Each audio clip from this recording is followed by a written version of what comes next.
그동안 낮은 주주 환원율 때문에 기업 가치가 올라가도 소액 주주에게 이익이 제대로 돌아가지 않는다는 지적이 많았는데요. 정부가 오늘 하반기 경제정책 방향의 핵심인 역동경제 로드맵에서 기업의 밸류업을 가속하기 위한 세제 인센티브를 구체화했습니다. 경제부 전민정 기자와 자세한 내용 짚어보겠습니다. 정 기자. 이 주주 환원을 늘린 기업에게 법인세를 깎아줘서 자본시장을 밸류업하겠다는 게 이제 정부의 구상인 듯한데요. 이 법인세 감면 얼마나 해주는 겁니까? 네, 기획재정부는 이번에 상장사가 기존보다 배당을 확대하거나 자사주를 더 소각할 경우에 직전 3개년 평균 대비 5% 이상 주주 환원분을 늘리면 그 5% 초과분에 대해서 5%의 법인세 감면 혜택을 주겠다고 밝혔습니다. 만약 최근 3년간 연평균 1,000억 원을 배당하던 기업이 다음해 배당액을 100억 원 늘려 총 1,100억 원을 주주에게 배당했다면 직전 평균치 1,000억 원의 5%, 즉 초과분은 50억 원이 됩니다. 이 50억 원에 대한 5%인 2억 5천만 원의 법인세를 세액 공제해준다는 겁니다. 국회에서 법 개정이 이루어진다면 내년 귀속분 법인세부터 세액 공제를 적용하겠다는 게 정부의 계획입니다.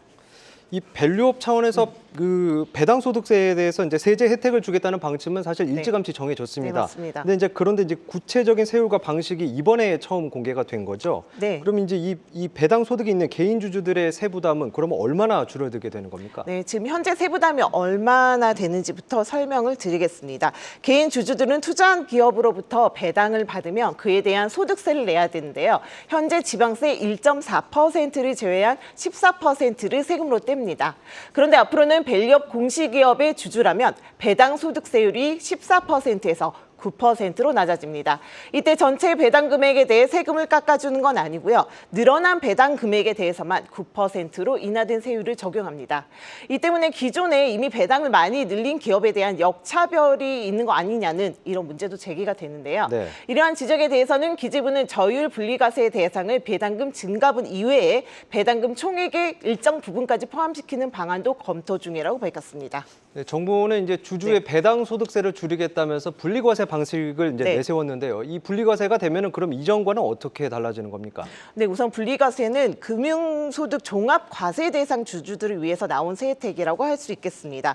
금융상품을 투자할 경우에 발생하는 이자 소득, 주식 투자로 얻은 배당 소득 등을 일컫는 금융소득이 연간 2천만 원을 넘게 되면 누진세율이 적용돼 종합과세 대상이 되는데요. 이때 세율이 최고 45%까지 높아집니다. 정부가 도입하겠다는 분리과세는 밸류업 기업 투자로 얻은 배당 증가액과 나머지 배당액을 별도로 분리해서 과세하겠다는 의미입니다. 늘어난 배당 금액에 대해서는 25%의 낮은 세율을 적용하고 그 외 배당액은 기존대로 종합과세가 되는데요.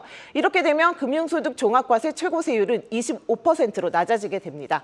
배당소득의 세금을 최대 20%포인트 깎아준다는 거죠. 예컨대 비상장사가 내년에 주주 환원을 20% 늘려 연봉이 10억 원인 주주의 배당이 2천만 원에서 2,400만 원으로 늘어났다고 가정해 보겠습니다. 그러면 원래대로라면 총소득 10억 2,400만 원에 대해 종합과세가 적용돼 3억 8,866만 원의 세금을 내야 하는데요. 그런데 정부의 방안대로라면 증가분 400만 원에 대해 25%의 저율과세가 이루어져서 납부 세금이 80만 원 정도 줄어들게 됩니다. 다만 정부는 연간 종합소득이 8,800만 원 이하인 경우 최고 24%의 종합소득세를 내야 하는 만큼 25%의 단위 세율을 적용할지 아니면 기존처럼 종합과세를 받을지는 납세자의 선택에 맡기기로 했습니다. 그동안 이제 이 기업인들의 경영권 승계 부담도 문제가 컸습니다. 이 주가가 오르면 오르는 만큼 또 내야 할 세금이 많아져서 승계에는 좀 불리했었는데요. 결국에 이제 상속세가 관건이었습니다. 이 상속세는 좀 어떻게 조정이 되는 겁니까? 정부는 밸류업 그 기업에 한해서는 이제 가업 상속 공제 한도하고 대상을 대폭 확대하기로 했습니다. 가업 상속 공제는 중소기업과 매출액 5천만 원 이하인 중견기업을 10년 이상 경영한 오너가 회사를 상속할 때 최대 600억 원까지 상속세를 공제해주는 제도인데요. 정부는 이번에 중견기업의 매출 요건을 없애 상호출자 제한기업을 제외한 모든 중견기업이 가업 상속 공제를 받을 수 있도록 문턱을 낮췄습니다. 상속세 공제 한도도 지금의 2배 수준인 1,200원으로 2배 늘리는 방안을 추진합니다. 또 밸류업을 막는 최대 장애물 중 하나였죠. 최대 주주 할증과세 제도 제도 폐지도 공식화했습니다. 현재 네. 기업의 최대 주주 지분을 상속하거나 증여할 경우에는 해당 주식의 가치를 20% 높여 평가하는데요. 이를 폐지해서 상속세 부담을 줄이겠다는 겁니다.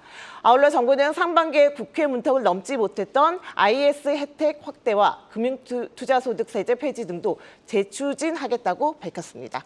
그러니까 이제 지금까지 그 내용을 좀 종합을 해보면 정부가 그 밸류업 세제 보따리를 잔뜩 네. 풀었다 이렇게 평가를 할 수 있을 것 같은데요. 이런 구상이 좀 실현이 되려면 그 법 개정이 필요할 듯한데 어떻습니까? 네, 맞습니다. 구체적으로 말씀드리면 법인세 공제는 조세특례 제한법, 네. 배당소득세율 인하는 소득세법, 최대 주주 할증 폐지와 가업상속 공제 확대는 상속세 및 증여세법을 바꿔야 합니다. 네. 아시다시피 밸류업 세제 지원 혜택, 특히 상속세 개편 같은 경우에는 국회 과반 의석을 차지하고 있는 더불어민주당이 부자 감세라며 거세게 반발하고 있는 상황입니다.